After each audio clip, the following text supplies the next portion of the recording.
Halo, kali ini saya akan menjelaskan proyek saya tentang bisnis analitik yang berjudul Analisa Bisnis pada E-commerce untuk meningkatkan sales. Nah, ini nanti saya akan jelaskan mulai dari introduction sampai reference. Kemudian pertama introduction. Ini saya memiliki tujuan itu yaitu ada dua. Yang pertama itu identifikasi masalah dan melihat peluang menggunakan e-commerce metric, yaitu dari scope revenue and cost dan juga web activity, dan membuat rekomendasi bisnis untuk meningkatkan sales. Yang kedua, itu membuat dashboard agar memudahkan sales manager untuk mengontrol sales dan tepat dalam menentukan keputusan bisnis. Nah, di sini tuh saya membuat project ini tuh pertama usernya itu adalah sales manager, yaitu untuk mengukur conversion rate, AOV, revenue, cart abandonment rate, dan average session duration. Kemudian produk yang dihasilkan adalah dashboard, yaitu agar memudahkan sales manager mengontrol sales dan tepat dalam menentukan keputusan bisnis. Nah, ini user flow-nya.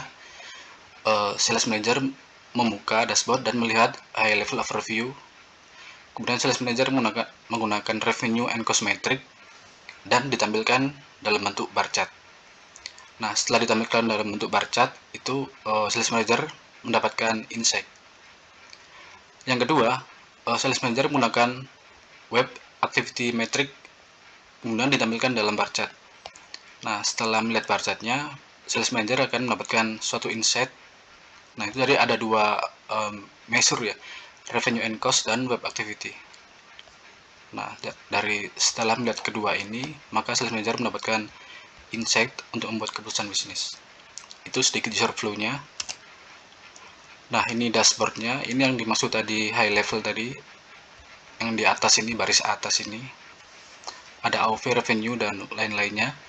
Kemudian measure yang kita gunakan ada dua, scope yang kita gunakan revenue measure dan web activity. Ini. Jadi nanti bisa dipilih. Nah, kemudian masuk ke pembahasan. Ini bagaimana revenue secara keseluruhan. Ini pertama dari revenue and cost measure dulu ya.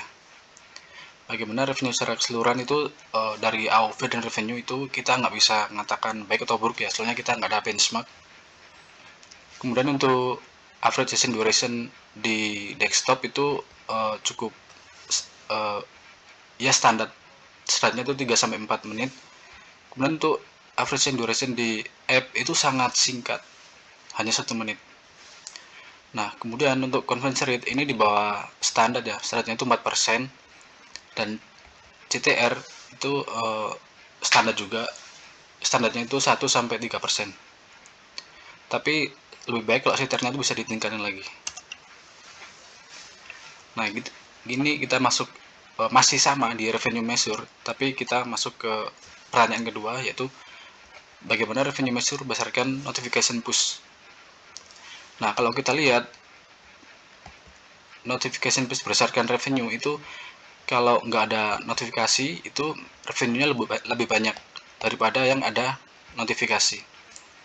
Tetapi kalau dari conversion rate itu, kalau ada notifikasi itu lebih tinggi conversion rate-nya.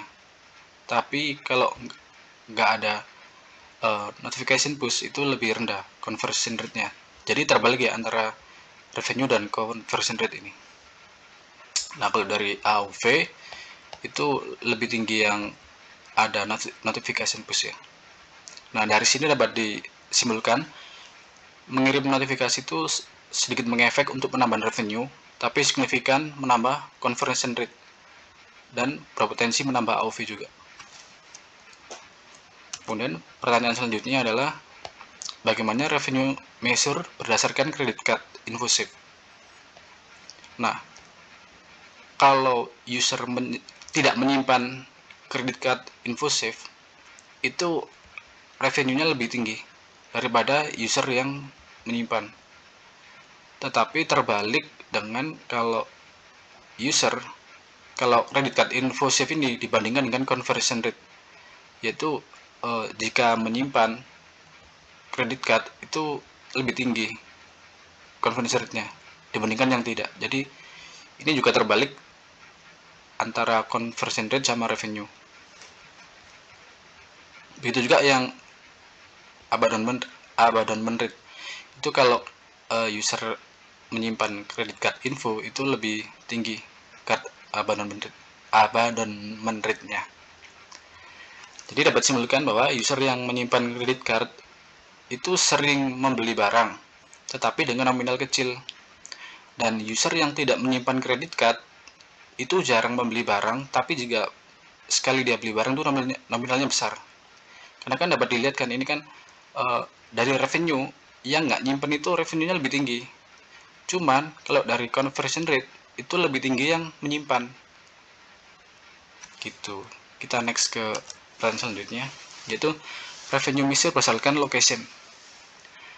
Nah, dari sini kalau revenue berdasarkan location itu lokasi 415 itu paling tinggi revenue-nya dibandingkan dengan lokasi yang dua ini. Dan kalau dari conversion rate itu paling tinggi itu yang 408. Jadi antara revenue dan conversion rate itu terbalik juga ya. Kalau di revenue paling banyak 415, kalau di conversion rate paling tinggi itu 408. Sedangkan di sini kalau di sini kan 408 kan yang terbawah. Kalau di sini yang teratas. Jadi terbalik antara revenue dan conversion rate. Kalau dari AOV itu 415. Jadi sesuai sama revenue juga sih. Pasti kalau revenue tinggi, AOV-nya biasanya juga tinggi. Nah, dari sini dapat disimpulkan bahwa lokasi dengan 415 itu jarang belanja. Soalnya kan conversion-nya kan rendah tuh. 415 jarang belanja. Kemudian tapi jika mereka belanja, mereka itu memiliki nominal yang besar. Ini kan conversion-nya rendah, tapi revenue-nya tinggi. Jadi mereka itu jarang beli, cuman kalau sekali beli itu mahal harganya. Jadi revenue-nya tinggi. Nah, terbalik dengan yang lokasi 408. 408 ini sering belanja dengan conversion rate tinggi, sering belanja tetapi dengan nominal yang kecil. Ini kan revenue-nya kecil kan, paling bawah. Jadi 415 dan 408 ini saling terbalik. Kita next selanjutnya.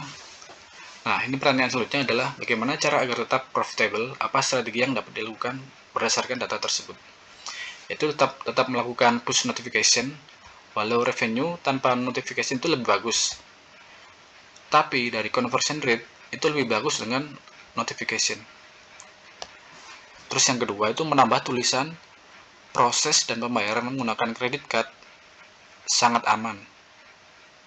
Soalnya kan kalau kita amati tadi itu user tuh jarang membeli produk yang mahal menggunakan credit card. Sehingga user tuh sering membeli menggunakan credit card jika barang tersebut murah. Jadi di sini tuh ada seperti entah takut, entah apa kan dari usernya kan. Terus yang ketiga itu memberikan promo gratis ongkir untuk lokasi 415 agar lebih sering belanja. Karena 415 itu revenue-nya tinggi, tapi conversion-nya rendah. Jadi kita memberi promo gratis ongkir itu maksudnya supaya nanti 415 itu conversion-nya tinggi dan juga revenue-nya tinggi. Kemudian untuk lokasi 408 itu diberikan program bundling agar membayar lebih banyak uang.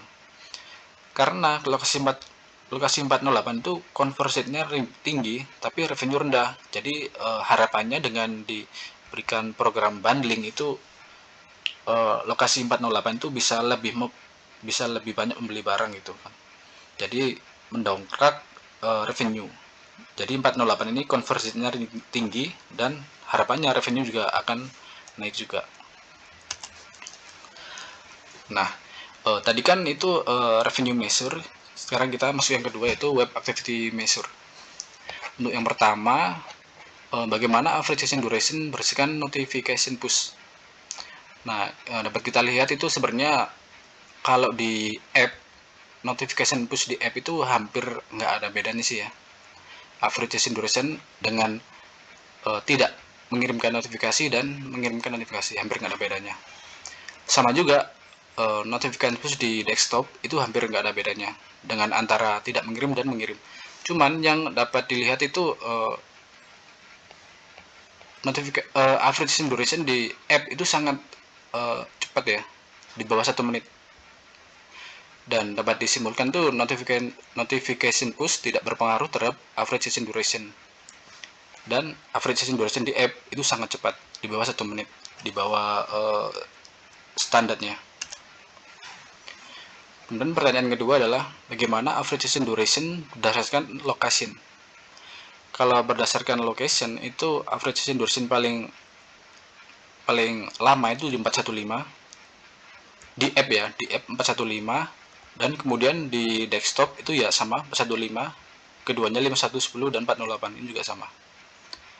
Nah, di sini dapat disimpulkan bahwa average session duration pada app sangat cepat, yaitu di bawah 1 menit dibandingkan dengan di desktop.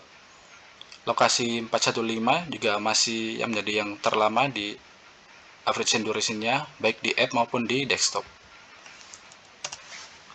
Nah, ini selanjutnya, pertanyaan selanjutnya adalah bagaimana cara agar tetap profitable dan apa strategi yang dapat dilakukan berdasarkan data di atas tadi. Yaitu memperbaiki performa di app yang average session duration-nya kurang dari 1 menit. Karena ini bisa diakibatkan banyak hal ya, seperti tampilan app yang kurang menarik. Jadi untuk menyelesaikan masalah ini, itu harus memperbaiki tampilan dan mungkin kecepatan load app juga ya. Jadi kalau kecepatan loadnya cepat, jadi kan user kan juga nyaman gitu menggunakan aplikasi itu. Nah, ini terakhir yaitu conclusion and recommendation.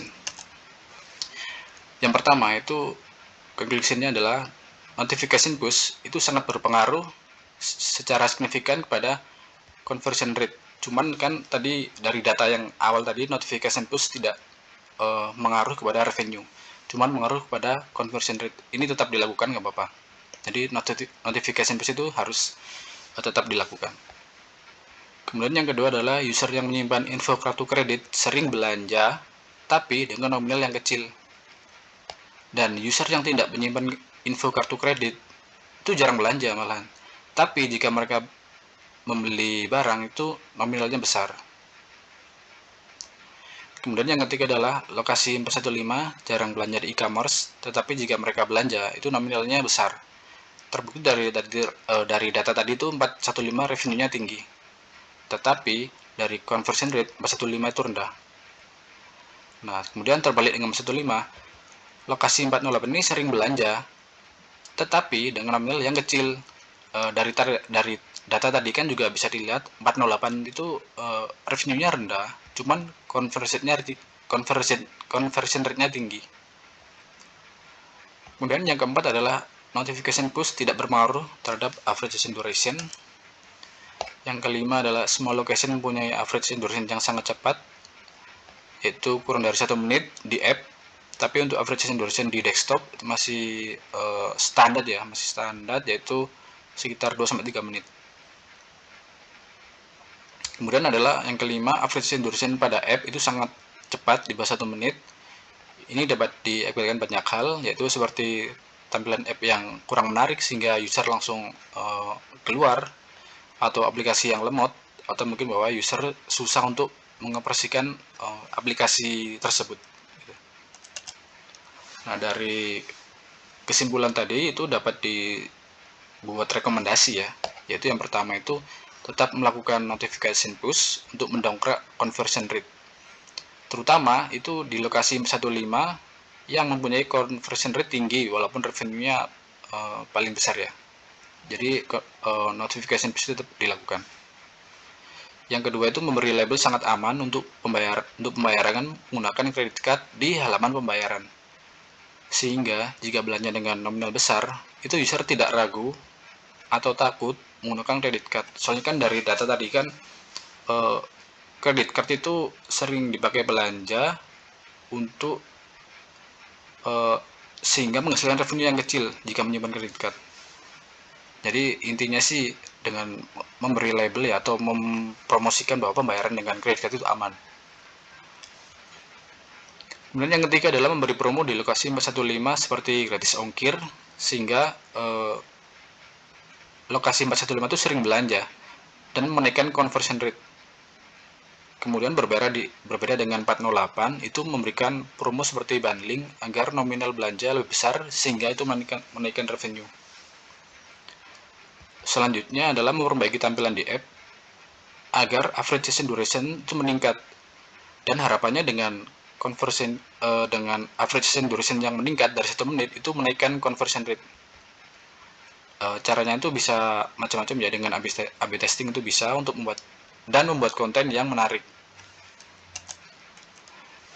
Ini referensi yang saya gunakan yaitu media pembelajaran di Pacman, karena menurut saya udah cukup lengkap ya. Saya menggunakan media pembelajaran di Pacman ini, udah bisa membuat project ini, sangat membantu untuk membuat project ini.